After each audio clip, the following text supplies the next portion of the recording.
For the past few years, football in Trinidad and Tobago was creating all sorts of problems.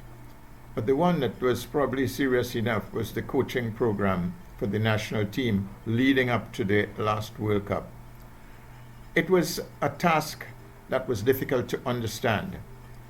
Stephen Hart, who lived in Canada for many years and coached the Canadian youth team and the senior team, he was invited to come and be the coach. And he did, in my opinion, a really good job at the time that he was there. He was comfortable in dealing with the players. He had some good results. He had some good performances that he may have lost in a close kind of situation. But here was a young man who played the game at a good level, at a national level, and he understands the game because of the fact that he has traveled around a few World Cups and he must have learned a bit about it. All of a sudden, without any good reason, he was fired. And again came in another one of our former players.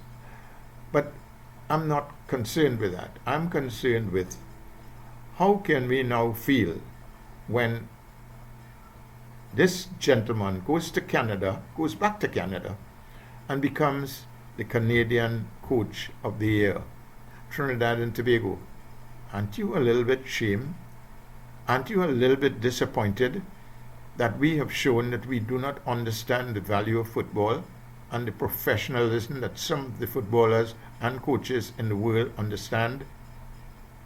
And I take it that Stephen Hart is one of them. I'm not talking about anybody else.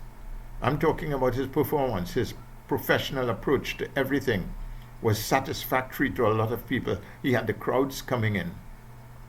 And all of a sudden, without any justified excuse, the president at the time fired him. As a matter of fact, there was some who were saying that he was getting the players to come against Stephen Hart. That's not surprising in Trinidad and Tobago.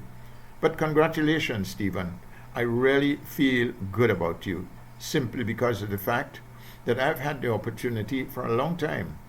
When you were in the national team for a few games before going to Canada, I liked your attitude.